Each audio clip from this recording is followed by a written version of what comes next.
출애굽기 25장. 주님께서 모세에게 말씀하셨다. 너는 이스라엘 자손에게 말하여 나에게 예물을 바치게 하여라. 누가 바치든지 마음에서 우러나와 나에게 바치는 예물이면 받아라. 그들에게서 받은 예물은 이러하니 곧 금과 은과 동과 청색 실과 자주색 실과 홍색 실과 가는 모시 실과 염소 털과 붉게 물들인 순양 가죽과 돌고래 가죽과 아카시아 나무와 등잔용 기름과 예식용 기름에 넣는 향품과 분향할 향에 넣는 향품과 에봇과 가슴바지의 박을 홍옥수와 그 밖의 보석들이다. 내가 그들 가운데 머물 수 있도록 그들에게 내가 머물 성소를 지으라고 하여라. 내가 너에게 보여주는 모양과 똑같은 모양으로 성막과 거기에서 쓸 모든 기구를 만들어라. 아카시아 나무로 길이가 2자 반, 너비가 1자 반, 높이가 1자 반 나가는 궤를 만들어라. 순금으로 그 안팎을 입히고 그 둘레에는 금테를 둘러라. 금고리 4개를 만들어서 그 밑에 네 모퉁이에 달되 한쪽에 고리 2개, 다른 한쪽에 고리 2개를 달아라. 그리고 아카시아 나무로 채를 만들어서 금을 입혀라. 그 채를 궤의 양쪽 고리에 끼워서 궤를 맬 수 있게 하고 그 채들을 궤의 고리에 그대로 두고 거기에서 빼내지 말아라. 내가 너에게 줄 증거판을 그 궤 속에 넣어두어라. 순금으로 길이가 2자 반, 너비가 1자 반인 속죄판을 만들어라. 금을 두들겨서 그룹 2개를 만들고 그것들을 속죄판의 양쪽 끝에 각각 자리 잡게 하여라. 그룹 하나는 이쪽 끝에 또 다른 하나는 그 맞은쪽 끝에 자리 잡게 하되 속죄판과 그 양 끝에 있는 그룹이 한 덩이가 되도록 하여라. 그룹들은 날개를 위로 펴서 그 날개로 속죄판을 덮게 하고 그룹의 얼굴들은 속죄판 쪽으로 서로 마주 보게 하여라.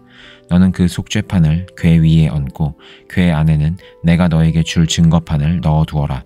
내가 거기에서 너를 만나겠다. 내가 속죄판 위 곧 증거 궤 위에 있는 2 그룹 사이에서 이스라엘 자손에게 명할 모든 말을 너에게 일러주겠다. 아카시아 나무로 길이가 2자, 너비가 1자, 높이가 1자 반인 상을 만들어서 순금으로 입히고 둘레에는 금테를 둘러라. 그리고 손바닥 너비만한 턱을 만들어 상 둘레에 붙이고 그 턱의 둘레에도 금테를 둘러라. 금고리 넷을 만들어서 이 고리를 상다리가 붙어있는 네 모퉁이에 각각 하나씩 붙여라. 그 고리들을 턱 곁에 달아서 상을 운반하는 데 쓰는 채를 끼워 넣을 수 있게 하여라. 그 채는 아카시아 나무로 만들고 거기에 금을 입혀서 그것으로 상을 운반하게 하여라. 상에 올려놓을 대접과 종지와 부어드리는 제물을 담을 병과 잔을 만들어라. 그것들은 순금으로 만들어야 한다. 그 상은 언약궤 앞에 놓고 그 상 위에는 나에게 바치는 거룩한 빵을 항상 놓아 두도록 하여라. 순금을 두들겨서 등잔대를 만들어라. 등잔대의 밑받침과 줄기와 등잔과 꽃받침과 꽃을 하나로 이어 놓아라. 등잔대의 줄기 양쪽에서 격까지 6개가 나오게 하였는데 등잔대 한쪽에서 격까지 3개, 또 다른 한쪽에서도 격까지 3개를 나오게 하여라. 등잔대의 각 곁가지는 꽃받침과 꽃잎을 갖춘 감 복숭아꽃 모양 잔 3개를 연결하여 만들고 그 맞은쪽 곁가지도 꽃받침과 꽃잎을 갖춘 감 복숭아꽃 모양 잔 3개를 연결하여 만들어라. 등잔대의 줄기에서 나온 곁가지 6개를 모두 이와 같이 만들어라. 등잔대 줄기는 꽃받침과 꽃잎을 갖춘 감 복숭아꽃 모양 잔 4개를 쌓아놓은 모양으로 만들어라.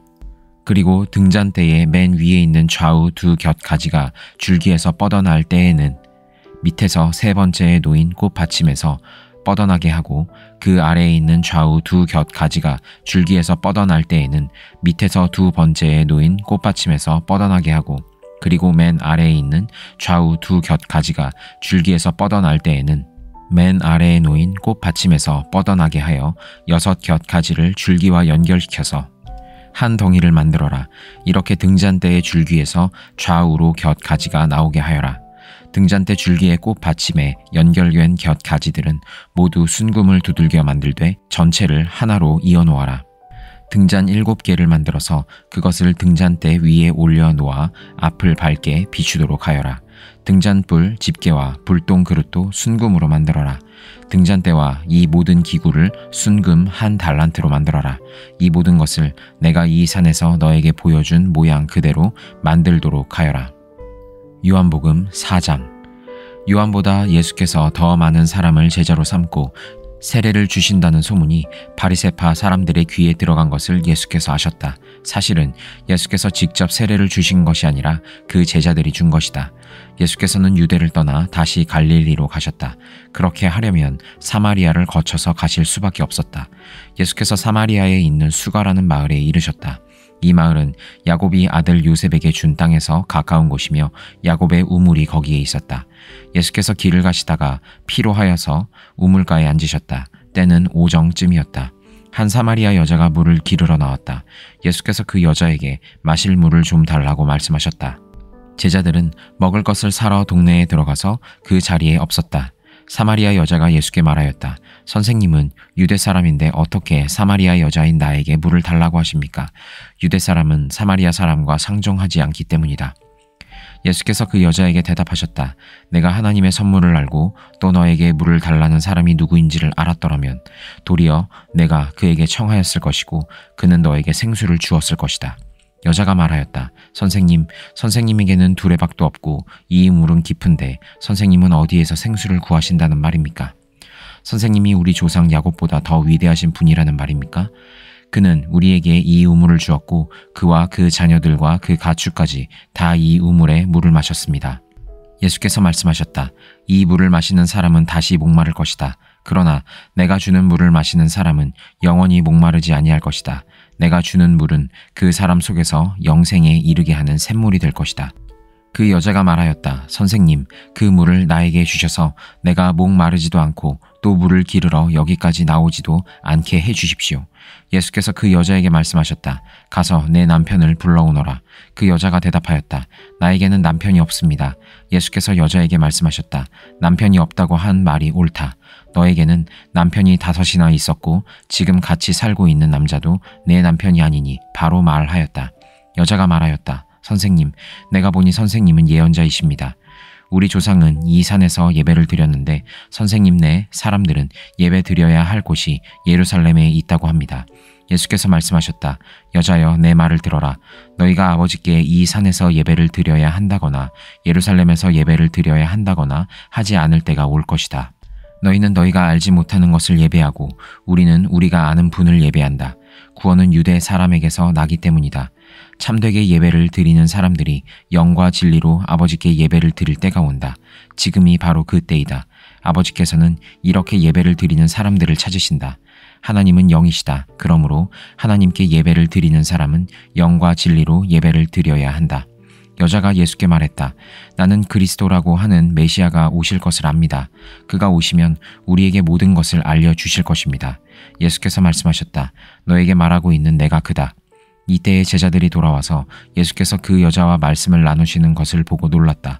그러나 예수께 웬일이십니까 하거나 어찌하여 이 여자와 말씀을 나누고 계십니까 하고 묻는 사람이 한 사람도 없었다. 그 여자는 물동이를 버려두고 동네로 들어가서 사람들에게 말하였다. 내가 한 일을 모두 알아맞히신 분이 계십니다. 와서 보십시오. 그분이 그리스도가 아닐까요? 사람들이 동네에서 나와서 예수께로 갔다. 그러는 동안에 제자들이 예수께 랍비님 잡수십시오 하고 권하였다. 그러나 예수께서는 그들에게 말씀하시기를 나에게는 너희가 알지 못하는 먹을 양식이 있다 하셨다. 제자들은 누가 잡수실 것을 가져다 드렸을까 하고 서로 말하였다. 예수께서 그들에게 말씀하셨다. 나의 양식은 나를 보내신 분의 뜻을 행하고 그분의 일을 이루는 것이다. 너희는 넉 달이 지나야 추수 때가 된다고 하지 않느냐? 그러나 나는 너희에게 말한다. 눈을 들어서 밭을 보아라. 이미 곡식이 익어서 거둘 때가 되었다. 추수하는 사람은 품삯을 받으며 영생에 이르는 열매를 거두어 드린다. 그리하면 씨를 뿌리는 사람과 추수하는 사람이 함께 기뻐할 것이다. 그러므로 한 사람은 심고 한 사람은 거둔다는 말이 옳다. 나는 너희를 보내서 너희가 수고하지 않은 것을 거두게 하였다. 수고는 남들이 하였는데 너희는 그들의 수고의 결실에 참여하게 된 것이다.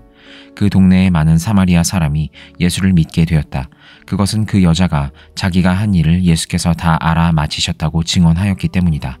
사마리아 사람들이 예수께 와서 자기들과 함께 머무시기를 청하므로 예수께서는 이틀 동안 거기에 머무르셨다. 그래서 더 많은 사람들이 예수의 말씀을 듣고서 믿게 되었다. 그들은 그 여자에게 말하였다. 우리가 믿는 것은 이제 당신의 말 때문만은 아니요. 우리가 그 말씀을 직접 들어보고 이분이 참으로 세상의 구주이심을 알았기 때문이요. 이틀 뒤에 예수께서는 거기를 떠나서 갈릴리로 가셨다.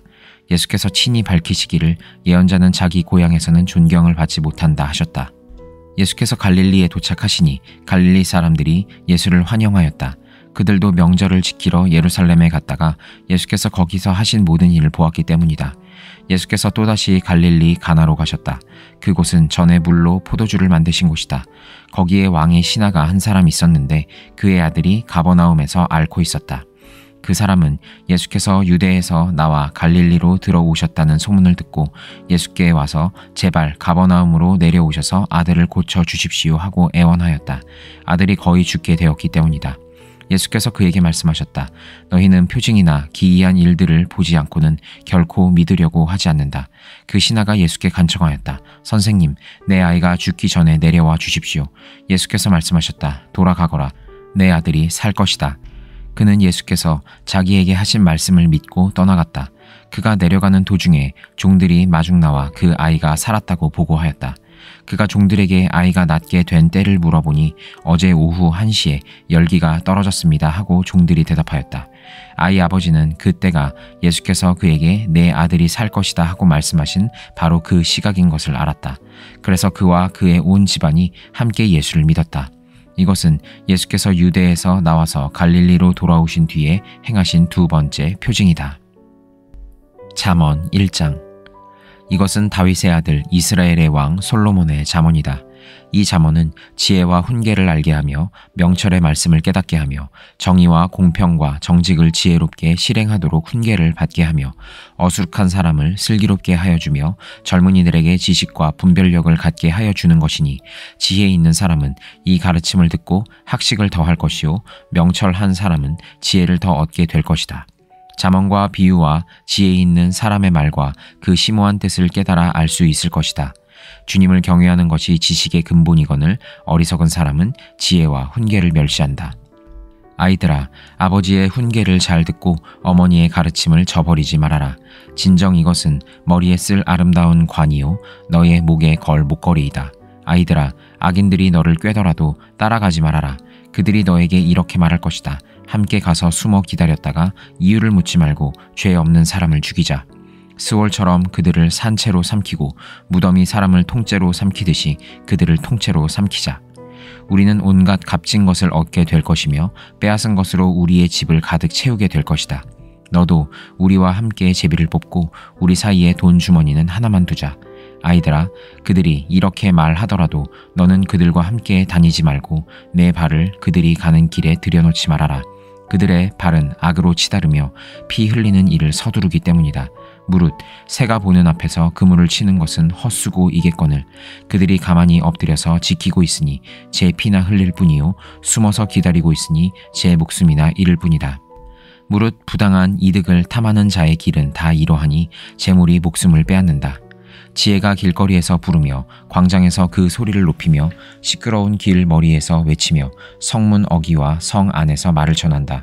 어수룩한 사람들아, 언제까지 어수룩한 것을 좋아하려느냐? 비웃는 사람들아, 언제까지 비웃기를 즐기려느냐? 미련한 사람들아, 언제까지 지식을 미워하려느냐? 너희는 내 책망을 듣고 돌아서거라. 보아라, 내가 내 영을 너희에게 보여주고 내 말을 깨닫게 해주겠다. 그러나 너희는 내가 불러도 들으려고 하지 않고 내가 손을 내밀어도 거들떠 보려고도 하지 않았다. 도리어 너희가 내 모든 충고를 무시하며 내 책망을 받아들이지 않았으니 너희가 재앙을 만날 때에 내가 비웃을 것이며 너희에게 두려운 일이 닥칠 때에 내가 조롱하겠다. 공포가 광풍처럼 너희를 덮치며 재앙이 폭풍처럼 너희에게 밀려오며 고난과 고통이 너희에게 밀어 닥칠 때에 그때에야 나를 애타게 부르겠지만 나는 대답하지 않겠고 나를 애써 찾을 것이지만 나를 만나지 못할 것이다. 이것은 너희가 깨닫기를 싫어하며 주님 경외하기를 즐거워하지 않으며 내 충고를 받아들이지 않으며 내 모든 책망을 업신여긴 탓이다. 그러므로 그런 사람은 제가 한 일의 열매를 먹으며 제 꾀에 배부를 것이다. 어수룩한 사람은 내게 등을 돌리고 살다가 자기를 죽이며 미련한 사람은 안일하게 살다가 자기를 멸망시키지만 오직 내 말을 듣는 사람은 안심하며 살겠고 재앙을 두려워하지 않고 평안히 살 것이다. 고린도전서 13장. 나는 지금 세 번째로 여러분을 방문하려고 합니다. 모든 소송 사건은 두세 증인의 말을 근거로 하여 결정 지어야 합니다. 내가 두 번째로 여러분을 방문하였을 때에 전에 범죄한 사람들과 또 그 밖의 모든 사람에게 이미 말한 바와 같이 지금 떨어져 있으면서도 다시 말하여 둡니다. 내가 이번에 다시 가면 그러한 사람들을 그냥 두지 않겠습니다. 여러분은 그리스도께서 내 안에서 말씀하고 계시다는 증거를 구하고 있으니 말입니다. 그리스도는 여러분에게 약하신 분이 아닙니다. 그는 여러분 가운데서 능력을 떨치시는 분입니다. 그분은 약하셔서 십자가에 못 박혀 죽으셨지만 하나님의 능력으로 살아 계십니다. 우리도 그분 안에서 약합니다마는 하나님의 능력으로 그분과 함께 살아나서 여러분을 대할 것입니다. 여러분은 자기가 믿음 안에 있는지를 스스로 시험해보고 스스로 검증해 보십시오. 여러분은 예수 그리스도께서 여러분 안에 계시다는 것을 알지 못합니까? 모른다면 여러분은 실격자입니다.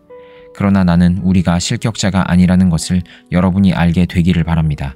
우리는 여러분이 악을 저지르지 않게 되기를 하나님께 기도합니다.